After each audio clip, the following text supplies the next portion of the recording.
গত কয়েক দশকের মধ্যে ইহুদিবাদী রাষ্ট্র ইসরায়েলের ভেতরে সরাসরি হামলা চালিয়েছে একমাত্র দেশ ইরান। এই হামলাকে অনেকেই ইসরায়েলের নিষ্ঠুরতার শাস্তি হিসেবে দেখেছেন, আবার কেউ কেউ মনে করেছেন ইসরায়েলের অজেয় দাম্ভিকতাকে ধসিয়ে দিয়েছে ইরান। শনিবার রাতের ওই হামলায় শত শত রকেট ও ক্ষেপণাস্ত্র ব্যবহার করে তেহরান, যা ইসরায়েলের ভূমিতে বৃষ্টির মতো পড়ে।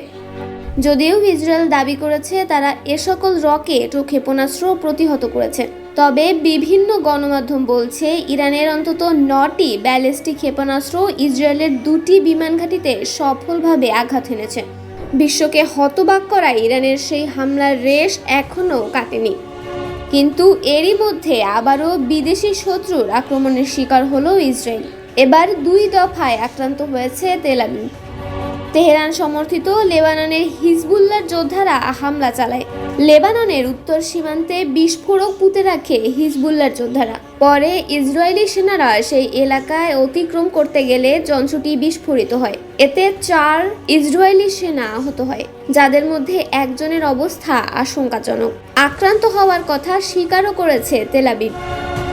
মাইন পুঁতে রেখে এমন হামলা এর আগে করেনি হিজবুল্লাহ। সংগঠনটি সাধারণত ইসরায়েলের আকাশপথেই হামলা চালিয়ে থাকে, তবে এবারও তেল আবিবে একটু ড্রোন হামলা চালিয়েছে হিজবুল্লাহর যোদ্ধারা। যথারীতি ইসরায়েল দাবি করেছে ড্রোনটি কোথাও আঘাত হানার আগেই তা তারা প্রতিহত করতে পেরেছে। বিবিসি বলছে একটি মনুষ্যবিহীন বিমান ইসরায়েলের আকাশ সীমায় প্রবেশ করার পর সেটিকে ধ্বংস করা হয়েছে বলে দাবি করছে আইডিএফ।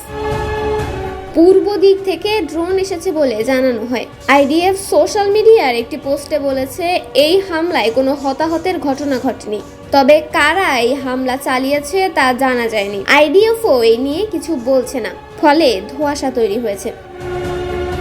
তন্নি শিকদার, দৈনিক সকালের দুনিয়া।